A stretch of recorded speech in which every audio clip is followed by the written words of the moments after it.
왜 우리는 병에 걸리는가? 인간과 질병의 유래와 역사. 인간은 왜 아프기 시작했을까? 죽음이 만든 질문, 병이 만든 역사. 질병의 시작은 사랑이었다. 안녕하세요. 마음속의 향기, 심양입니다. 자, 이번에는 이런 이야기로 함께 걸어보려 합니다. 인간은 언제부터 아픔을 이해하려 했을까요? 그저 통증을 느끼는 생물에서 왜 아픈지 궁금해하는 존재로 바뀐 순간은 언제부터였을까요? 오늘 영상에서는요, 바로 그 시작, 질병의 유래를 함께 따라가 보겠습니다. 아프다는 건 단지 몸의 고장이 아니라 인간이 자기 삶을 어떻게 이해하고 또 서로를 얼마나 아끼게 되었는지를 보여주는 가장 깊은 이야기의 출발점이기도 하거든요. 전개는 크게 세 흐름으로 이어집니다. 먼저, 인간이 죽음을 어떻게 받아들이기 시작했는가, 그 두려움 속에서 질병이라는 개념이 생겨나는 과정, 그리고 마지막으로는 질병이 인간의 문명, 감정, 연대를 어떻게 바꿔왔는지 그 유래의 여정을 함께 그려보려고 합니다. 그리고요, 혹시 아직 구독과 좋아요, 알림 설정 안 하셨다면 지금 잠깐만요. 한번 눌러주시면 이런 인문학적 이야기들을 앞으로도 놓치지 않고 함께 하실 수 있습니다. 여러분의 그 한 번의 클릭이 콘텐츠를 계속 이어가게 하는 가장 큰 힘이 됩니다. 자, 그럼 본격적으로 이야기를 시작해보죠. 질문은 여기서부터였습니다. 사람은 왜 죽을까? 그 질문은 어쩌면 처음으로 질병이라는 개념을 떠올리게 만든 단서였는지도 모릅니다. 고대의 사람들은 이유를 몰랐습니다. 어제까지 멀쩡하던 사람이 갑자기 쓰러지고 말을 잃고 차가운 몸으로 변해가면 그걸 운명이라 여겼거나 신의 벌이라고 믿었죠. 하지만 그중 누군가는 다르게 생각했습니다. 무엇인가 보이지 않는 것이 사람을 아프게 만든다. 그 순간 인간은 병이라는 개념과 마주하게 된 겁니다. 그리고 그 개념은 어느 나라, 어느 문화권에서나 각자의 방식으로 발전했죠. 예컨대 고대 이집트에서는 신체의 균형이 무너지면 병이 온다고 믿었고, 그리스에서는 체액설이라는 개념으로 병을 설명했습니다. 중국은 기의 흐름, 그리고 우리나라는 음양오행 속에서 질병을 자연과 조화의 붕괴로 여겼죠. 이처럼 질병의 유래는 단순한 의학의 시작이 아니라 각 문명이 삶을 어떻게 해석하고 죽음을 어떻게 받아들였는지에 대한 문화와 사유의 흔적이기도 했습니다. 이제 다음 흐름에서 그 아픔과 함께 시작된 인간의 고민들, 그리고 그 안에서 만들어진 의학과 믿음의 세계를 조금 더 가까이 들여다보겠습니다. 한번 상상해 볼까요? 가장 처음으로 누군가가 사랑하는 사람의 죽음을 마주한 그날을요. 소리도 없고 움직임도 없는 그 몸을 앞에 두고 그 사람은 아마도 멍하니 바라만 보고 있었을 겁니다. 왜 숨이 멎었는지, 왜 이불 속에 누운 채 일어나지 않는지 아무도 설명해주지 않았고 스스로 그 이유를 찾아야만 했겠죠. 그날 인류는 처음으로 죽음을 이해하려고 했습니다. 단지 슬퍼하는 걸 넘어 왜라는 질문을 시작한 거예요. 그게 바로 질병이라는 개념의 출발점이었을 겁니다. 도대체 어떤 계기로 사람은 단순한 죽음을 질병으로 해석하기 시작했을까요? 그 구분의 시작은 어디였을까요? 우리는 지금 기침이 나면 감기인가 하고 열이 나면 체온계를 먼저 찾죠. 그런데 그 시절엔요, 기침이 아니라 악령이 들렸다고 여겼고 열이 아니라 하늘이 노했다고 생각했습니다. 그건 병이야. 아니야. 그건 신의 경고야. 의학과 주술이 섞여 있었던 그 시대의 세계관, 여기서부터 진짜 이야기가 흥미로워집니다. 그리고 이건 단순한 상상만이 아니에요. 실제로 고대 문명의 기록을 보면 죽음을 이해하려는 노력은 살리고 싶다는 욕망과 맞닿아 있었습니다. 사랑하는 사람이 눈앞에서 점점 희미해질 때 그걸 그냥 받아들이는 게 아니라 어떻게든 멈춰보려고 했던 거예요. 그게 나뭇잎을 삶아 마시는 것이든 하늘을 향해 두 손을 모으는 것이든. 여러분, 여기서 잠깐. 혹시 여러분도 그런 경험 있으신가요? 누군가의 아픔 앞에서 내가 해줄 수 있는 게 거의 없어서 작은 일이라도 해보려 했던 순간 말이에요. 저는 그 마음이 의학의 유래보다 훨씬 먼저 있었던 인간의 본능이었다고 생각합니다. 그리고 그 마음이 문명을 만들고 이해의 언어를 만들고 결국 오늘날의 의학으로까지 이어졌겠죠. 그러면 이제 인간이 그 질문을 시작한 뒤 질병이라는 걸 어떻게 정리하고 받아들이고 또 설명하게 되었는지 그 흐름을 따라가 보겠습니다. 수천 년 전 어느 날 아마 땅바닥엔 피가 마르지 않았을 겁니다. 고대 메소포타미아의 어느 마을, 진흙으로 지은 집들 사이에서 사람들은 갑작스럽게 쓰러지기 시작했죠. 아무 예고도 없이 한 사람, 두 사람 기침을 하더니 열이 오르고 눈이 뒤집힌 채 떨고 그러고는 멈춰버리는 겁니다. 이걸 본 사람들은 공포에 질려 하늘을 올려다봤습니다. 신이 노하신 것이다. 우리가 뭔가 잘못한 게 틀림없다. 그래서 그들은 사람을 희생시키기도 하고 동물을 바치고 기도문을 새긴 점토판을 신전 바닥에 묻기도 했습니다. 그 장면 한번 그려 보이시죠? 그들에게 질병은 몸 안의 문제가 아니라 세상의 균형이 무너졌다는 징조였습니다. 그게 바로 인류가 처음 질병을 바라보던 시선이었죠. 우리는 지금 병의 원인을 바이러스, 세균, 유전 이런 걸로 설명하지만 그 시대 사람들에게는 그게 곧 세계관이었습니다. 아니, 솔직히 지금도 어떤 재난이 닥치면 우리가 뭔가 잘못한 게 아닐까 하는 마음 들지 않으세요? 그 감정, 고대와 지금이 크게 다르지 않습니다. 그리고 이쯤 되면 궁금해지지 않으세요? 우리가 알고 있는 병명이란 것들 언제부터 생긴 걸까요? 감기, 말라리아, 폐결핵, 천연두, 패스트. 이 이름들이 붙기 전 사람들은 그 병을 뭐라고 불렀을까요? 병의 이름이 생긴다는 건 우리가 그 병을 이해 가능한 것으로 만든다는 뜻입니다.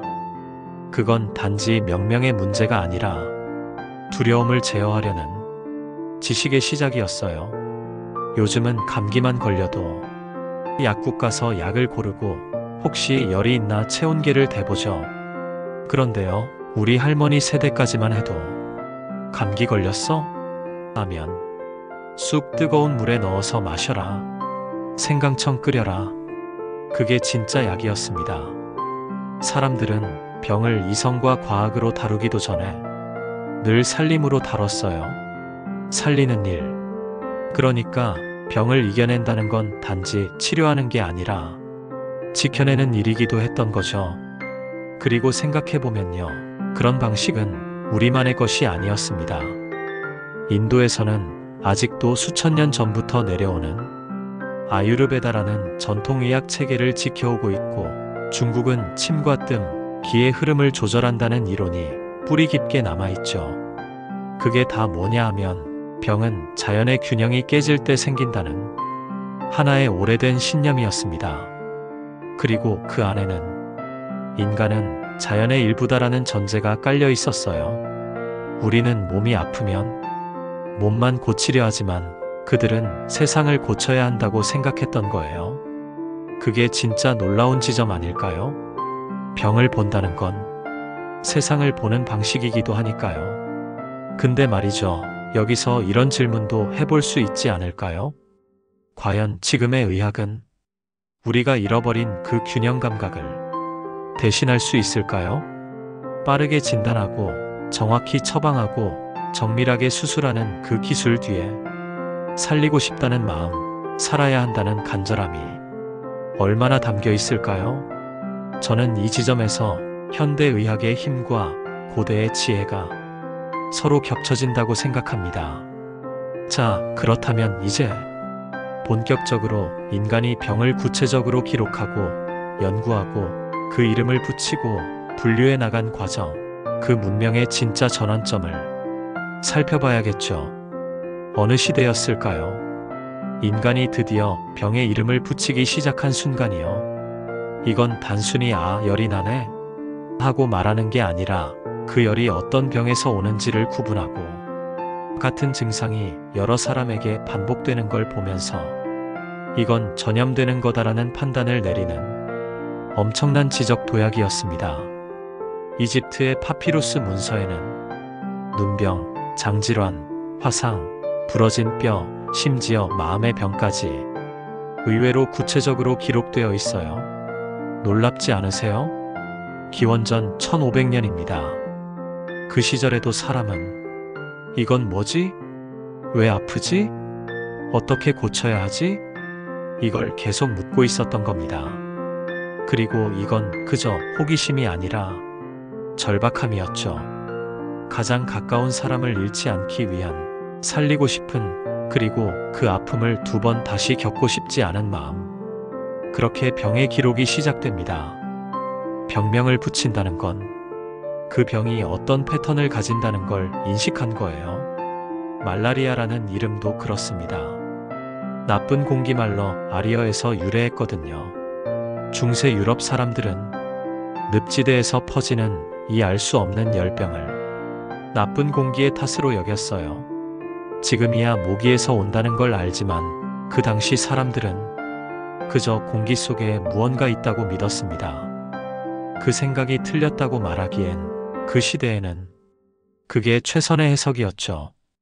여기서 잠깐, 여러분도 이런 적 있지 않으세요? 어디가 아픈데 정확한 이유는 모르겠고 뭔가 공기가 안 좋은 것 같고 몸이 축 처지고 병원에서 진단이 나와도 뭔가 감정적으로 이해가 안 될 때 말이죠. 그 감정이 수천 년 전 사람들과 정말 크게 다르지 않습니다. 그리고 이쯤에서 질병이 단순한 몸의 이상이 아니라 사회적 존재로 변하기 시작합니다. 이 병은 누구에게 잘 걸린다, 가난한 사람에게 많다, 도시에서 퍼진다, 이민자에게서 시작되었다. 그렇게 질병은 사람의 몸을 넘어서 사람과 사람 사이의 거리를 만들어내기 시작합니다. 이제 다음 흐름에선 그 병이 두려움이 되고 차별이 되고 때론 전쟁의 핑계가 되기까지 어떻게 흘러가는지를 이야기해보죠. 이제 이야기는 조금 더 깊은 곳으로 내려갑니다. 이쯤에서부터 질병은 단순히 누가 아프냐, 어떻게 낫느냐의 문제가 아니게 됩니다. 누가 병에 걸렸는가? 그 사람은 어디서 살았는가? 그 병은 왜 거기서 시작됐는가? 질병은 어느 순간부터 사람을 가르는 도구로 바뀌어 갑니다. 가난한 지역에서 유행하면 위생관념이 없어서 그렇다는 말이 따라붙고 이민자가 병을 옮겼다는 소문이 돌면 그 지역 전체가 고립되기도 하죠. 지금도 어떤 감염병이 돌면 외국에서 들어왔대, 그 나라 음식 때문이래, 이런 이야기 자연스럽게 나오지 않나요? 사람들은 병보다 병에 씌워진 이미지를 더 두려워하곤 합니다. 중세 유럽의 흑사병은 단순한 전염병이 아니라 유대인 학살의 빌미가 되었고 19세기 콜레라는 빈민층을 단속하고 노동자를 통제하는 수단으로 활용됐습니다. 그런데 여기서 한 가지 더 흥미로운 건요. 이런 과정에서 질병은 이름을 바꾸기도 했다는 점입니다. 예를 들어 결핵은 한때 예술가의 병이라 불리기도 했습니다. 창백한 피부, 여윈 몸, 허공을 바라보는 깊은 눈, 병이 아니라 이미지와 감성의 대상이 되기도 했던 거죠. 한편으로는 나병처럼 단지 병에 걸렸다는 이유만으로 사람이 사람 대접을 못 받고 섬이나 산속으로 쫓겨나야 했던 시대도 있었습니다. 여러분, 한번 생각해 보세요. 병은 우리 몸속에 생기는 건데 왜 사람과 사람 사이에 벽을 만들고 왜 누군가를 죄인처럼 만들까요? 여기엔 질병이 두려움의 언어로 사용되기 시작했다는 뜻이 숨어 있습니다. 이제부터는 그 두려움이 어떻게 이해와 연대가 아닌 분리와 통제로 이어졌는지를 구체적인 역사 사례와 함께 풀어가 보겠습니다. 그리고 그 흐름 속에서 우리는 결국 무엇을 놓쳤고 무엇을 되찾아야 하는지 함께 생각해보는 시간도 되어야겠지요. 자, 이제 질문은 바뀌기 시작합니다. 왜 병이 생겼는가에서 어떻게 막을 것인가로 이건 엄청난 전환이었습니다. 이 순간부터 인간은 질병을 단지 이해의 대상이 아니라 통제할 수 있는 대상으로 보기 시작한 거죠. 그 시작점에는 방역이 있었습니다. 흑사병이 유럽을 휩쓸던 14세기 베네치아는 아예 배에서 내리는 사람들을 40일 동안 격리했습니다. 이게 바로 검역, 쿼런틴이라는 단어의 기원입니다. 이탈리아어로 40을 뜻하는 쿼란타, 쿼렌터에서 나온 말이죠. 이쯤에서 한번 여쭤볼게요. 여러분도 혹시 기억나시죠? 코로나19 초기 우리가 14일 자가격리를 하던 시기, 사실 그 14일의 유래가 700년 전 이 40일 격리에서부터 비롯된 거랍니다. 방역은 그때부터 국가의 역할이 되었습니다. 병은 개인의 불운이 아니라 사회의 안전을 위한 관리 대상이 된 거예요. 이건 사실 현대 의료의 가장 중요한 지점 중 하나입니다.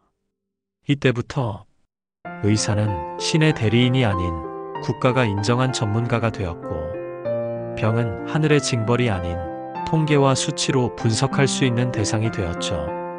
여러분, 그런 흐름을 따라오다 보면 질병의 유래란 결국 무지에서 통찰로, 공포에서 구조로 넘어온 여정이었다는 걸 알게 됩니다. 하지만 여기서 또 하나 놓치지 말아야 할 건 그 구조가 늘 모두를 구하지는 않았다는 사실이에요. 가난한 사람들은 여전히 가장 먼저 병에 걸렸고, 격리는 때때로 보호가 아니라 배제의 수단이 되었습니다. 이제 이 흐름 속에서 질병이 어떻게 인간의 감정, 신념, 그리고 연대와 연결되기 시작했는지 그 내면의 이야기로 조금 더 깊이 들어가 볼까요? 질병이 무서운 건 몸이 아파서만은 아닙니다.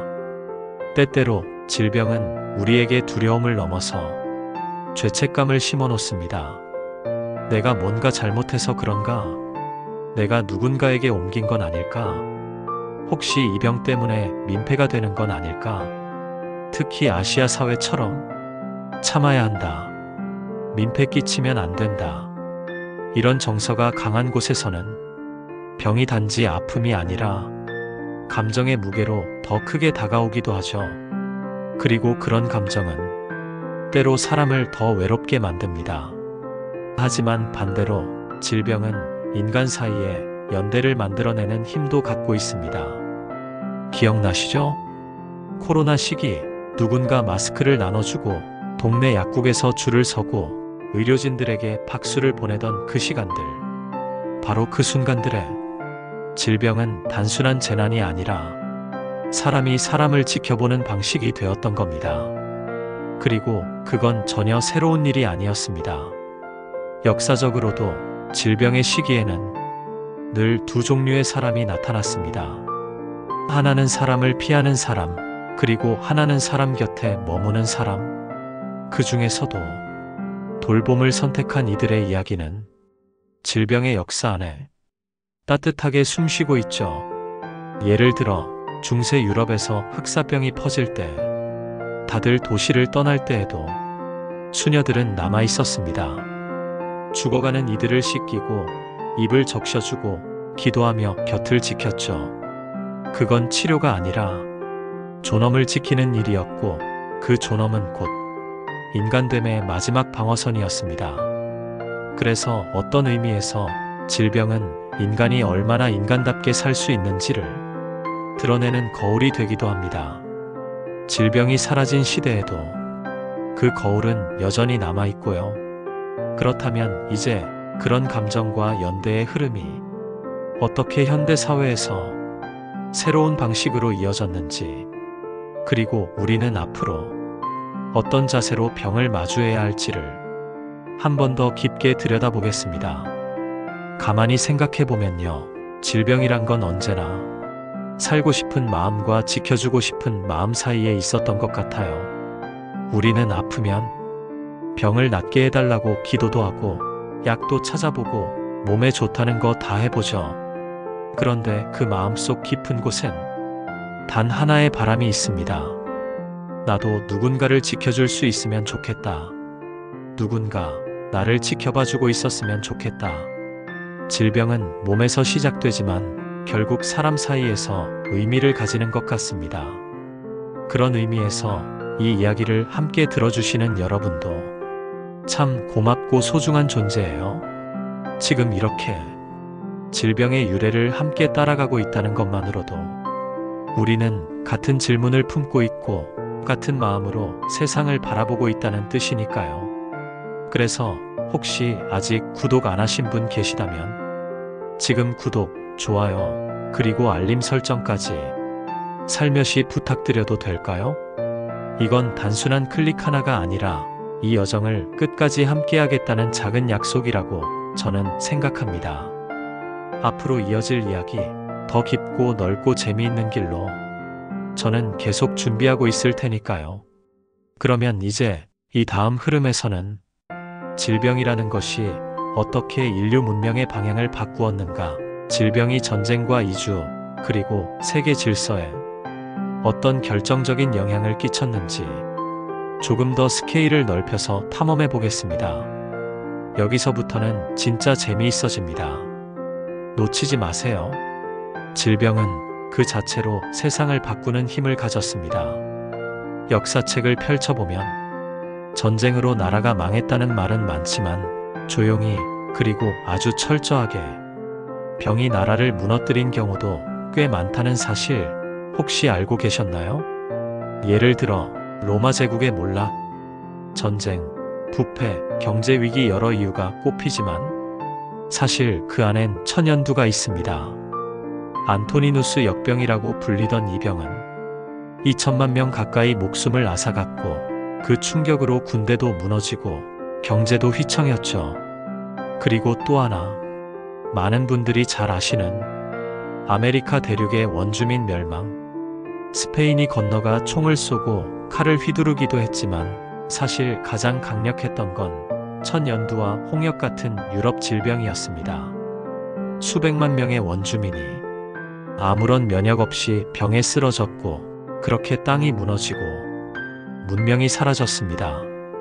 그러면 여기서 질문 하나 드려볼게요. 이렇게 병이 제국을 바꾸고 대륙을 바꾸고 사람의 삶을 송두리째 흔들어 놓는다면 지금 우리가 겪는 질병들은 우리의 어떤 삶을 바꾸고 있을까요? 단지 건강관리 정도가 아니라 사회구조, 국가 운영, 삶의 방식, 심지어 사랑과 이별의 방식까지. 질병은 우리가 생각하는 것보다 훨씬 더 근본적으로 인간이 어떻게 살아야 할 것인가를 흔들어 놓는 힘을 가지고 있었습니다. 그래서 질병은 역사에서 늘 숨겨진 주인공이었습니다. 보이지 않게, 하지만 강하게, 그리고 끝없이 되풀이되면서 그 질병들이 인류가 발전시킨 도시라는 공간 안에서 어떻게 설계와 제도를 바꾸게 했는지, 그리고 지금의 도시 생활과 방역 시스템이 어떻게 탄생했는지를 조금 더 구체적이고 흥미진진하게 풀어보겠습니다. 한번 상상해 보세요. 좁은 골목길, 하수도도 없고 사람들이 다닥다닥 붙어 사는 집들 사이에서 어느 날 누군가가 기침을 하기 시작합니다. 그리고는 하루, 이틀, 마을 전체가 조용히 감염되어 가죠. 이것이 도시가 질병에 무력했던 이유입니다. 산업혁명기 런던, 19세기 초 파리, 그리고 일본의 메이지 시대 도쿄까지 도시가 커질수록 병은 더 빨리 퍼졌고 사람과 사람의 거리가 가까워질수록 질병은 더 쉽게 사람을 찾아갔습니다. 그래서 도시가 변하기 시작합니다. 하수도를 땅 밑에 묻고 길을 넓히고 건물을 띄엄띄엄 짓고 공원을 만들고 병원과 격리소를 중심에 두고 그 유명한 파리의 오스만식 도시 개조, 바로 콜레라와 결핵의 공포가 만들어낸 결과였습니다. 병이 도시를 만든 셈이죠. 그리고 이건 단지 물리적 구조의 변화가 아니라 사람이 어떻게 살아야 병에 덜 걸릴까를 제도적으로 고민한 첫 출발이었습니다. 이 시점에서 공공보건이라는 개념도 생겨납니다. 의사는 더 이상 집 안에서만 부르던 존재가 아니고 국가와 도시가 관리하는 전문가가 되죠. 수돗물이 나오고 거리 곳곳에 소독약이 뿌려지고 학교에 보건 선생님이 생기고 이 모든 것의 시작점엔 늘 한 가지 공통점이 있었습니다. 사람을 지키고 싶다. 이 병이 더 이상 퍼지지 않았으면 좋겠다. 여기서 흥미로운 점은요. 질병은 언제나 도시를 더 나은 방향으로 밀어붙였다는 거예요. 고통이 크면 대응도 커지고 그만큼 시스템은 진보하게 됩니다. 그렇다면 이제 궁금해지지 않으세요? 지금의 한국 사회, 우리의 도시들, 그리고 우리가 겪었던 팬데믹 이후의 변화는 과연 어떤 방향으로 흐르고 있을까요? 바로 지금 우리가 겪고 있는 이 시대의 도시와 질병, 그 관계의 현재형을 함께 살펴보겠습니다. 그날을 기억하시죠? 학교에 가던 아이들이 갑자기 집에 머물게 되고 출근하던 사람들은 노트북을 들고 거실로 향했던 시간. 식당은 비었고 극장은 멈췄고 도시는 조용해졌습니다. 코로나19 팬데믹, 이건 단순한 유행병이 아니었습니다. 한 세대 전체의 생활 방식, 일하는 방식, 그리고 사람을 대하는 방식을 완전히 바꿔버린 사건이었습니다. 오늘은 어디서 밥 먹을까? 잠깐 커피 마시면서 이야기할까? 이런 일상적인 대화조차 위험한 선택이 되었던 시간. 그리고 그 시간 동안 우리는 도시를 다시 보게 되었죠. 엘리베이터 버튼 하나 누르기도 조심스러웠고 지하철 손잡이를 잡는 손이 자꾸 망설여졌고 무엇보다도 사람을 피하게 되었습니다. 여러분도 그러셨죠? 혹시 기침 소리 하나에 나도 감염될까? 저 사람 괜찮은 걸까? 불안해하던 순간들. 이건 단지 방역의 문제가 아니라 도시가 가진 본질적 질문을 건드린 겁니다. 도시는 왜 존재할까? 사람들이 가까이 모여 사는 건 과연 언제까지 유효한 걸까? 그래서 요즘 도시들은 점점 더 비접촉 사회를 향해 움직이고 있습니다. 비대면 진료, 원격 교육, 재택근무, 드론 배송. 이제는 사람이 움직이지 않아도 세상이 돌아가도록 설계되고 있어요. 하지만 저는 한 가지가 늘 궁금했습니다. 사람이 없는 도시, 그게 진짜 도시일까요? 질병은 우리에게 거리를 벌려라고 말했지만 우리의 본성은 늘 함께 있고 싶다고 외치고 있었던 거죠. 이것이 바로 질병과 도시 사이의 끝없는 줄다리기입니다. 그리고 그 중심에 있는 건 결국 인간의 선택입니다. 우리는 거리두기를 하면서도 어떻게든 소통하려 했고 만나지 못해도 따뜻한 말을 건네려 애썼습니다. 그래서 팬데믹 이후 질병은 단지 위기가 아니라 새로운 인간관계의 실험실이 되었던 셈입니다. 그렇다면 이 변화는 우리 사회를 어떤 방향으로 이끌고 있을까요? 질병이 만들어낸 새로운 문화 코드, 위생과 건강이 중심이 된 라이프 스타일이 어떻게 확산되고 있는지를 한번 살펴보겠습니다.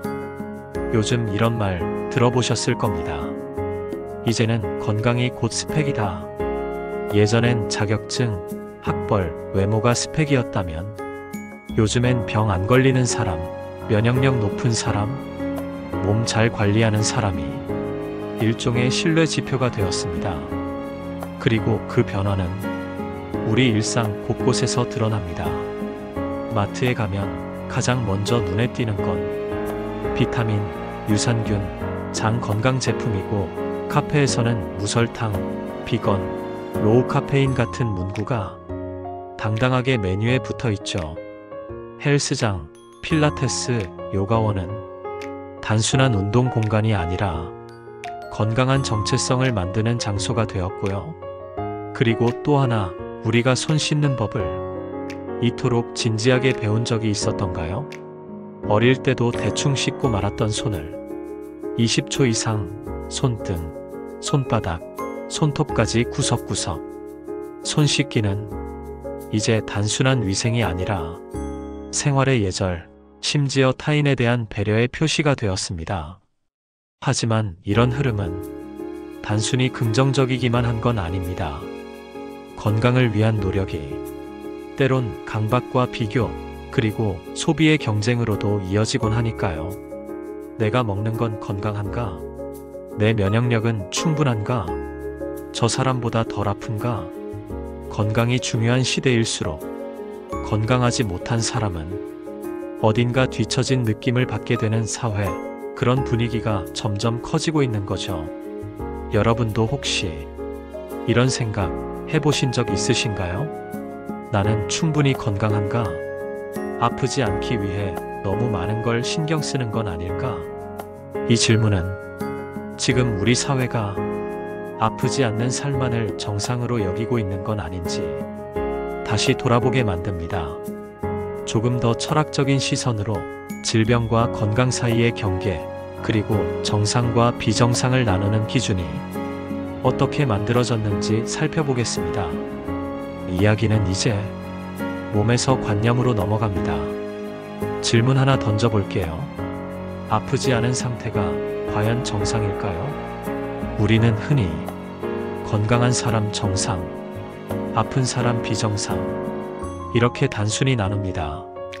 하지만 인간의 몸은 원래 완벽하지 않습니다. 통증이 있고 피로하고 늙고 시간이 지나면 병에 걸릴 수밖에 없는 구조로 되어 있죠. 그런데도 사회는 늘 건강을 절대적인 기준처럼 요구합니다. 몸이 아프면 책임을 다하지 못한 사람처럼 느껴지고, 정신적으로 지치면 노력 부족처럼 여겨지기도 하죠. 이런 시선은 오랫동안 반복되며 질병을 단지 의학적인 문제가 아닌 도덕적 판단의 대상으로 만들었습니다. 대표적인 예가 정신질환입니다.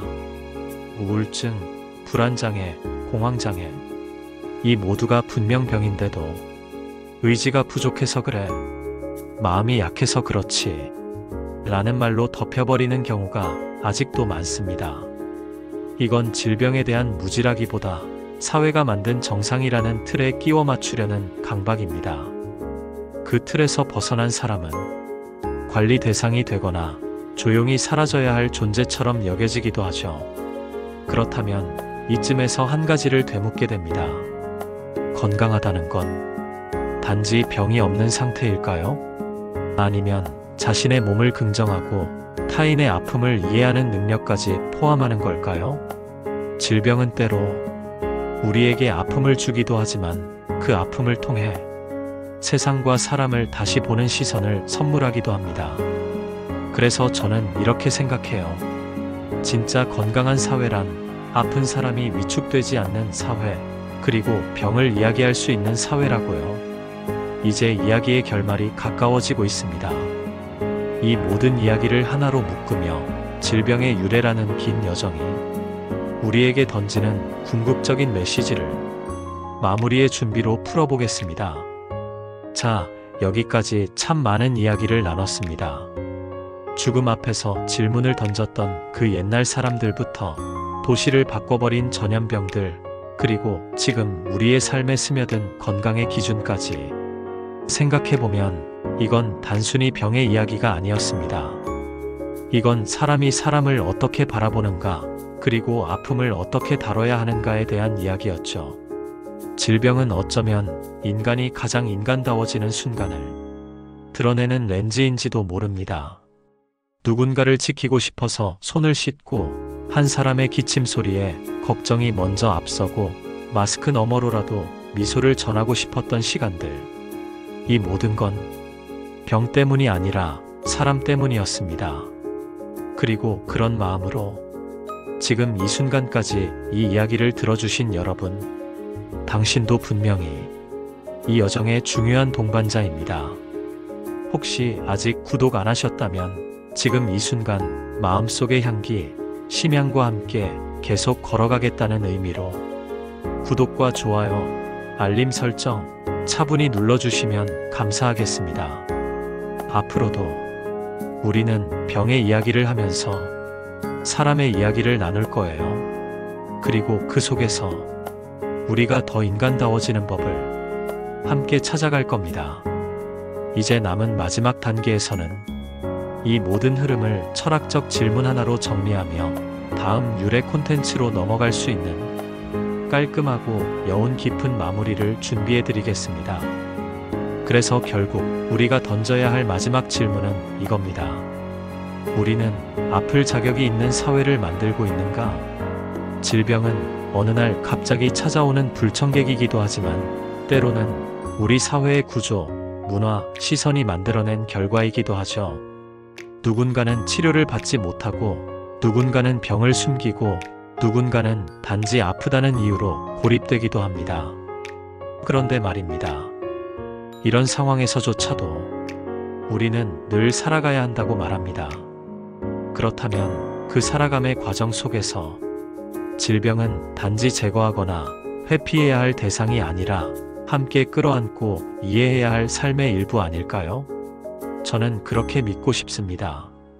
지금 우리가 이 이야기들을 나누는 이유도 단순히 병에 대해 아는 것이 아니라 인간과 삶 공동체에 대해 조금 더 깊이 생각해보고 싶어서였으니까요. 그리고 이 여정은 아직 끝나지 않았습니다. 우리가 오늘 본 것은 질병이라는 거대한 흐름의 시작일 뿐입니다. 앞으로는 보다 구체적으로 전염병의 유래, 지역별 질병의 분포, 동물과 인간 사이의 감염병, 그리고 의학과 종교, 신앙이 교차한 역사까지 더 깊고 더 넓고 더 사람 냄새나는 이야기로 함께 이어가 보겠습니다. 심양은 늘 당신과 함께 이 유래의 길을 걸을 준비가 되어 있습니다. 다음 편에서 다시 인사드릴게요. 감사합니다.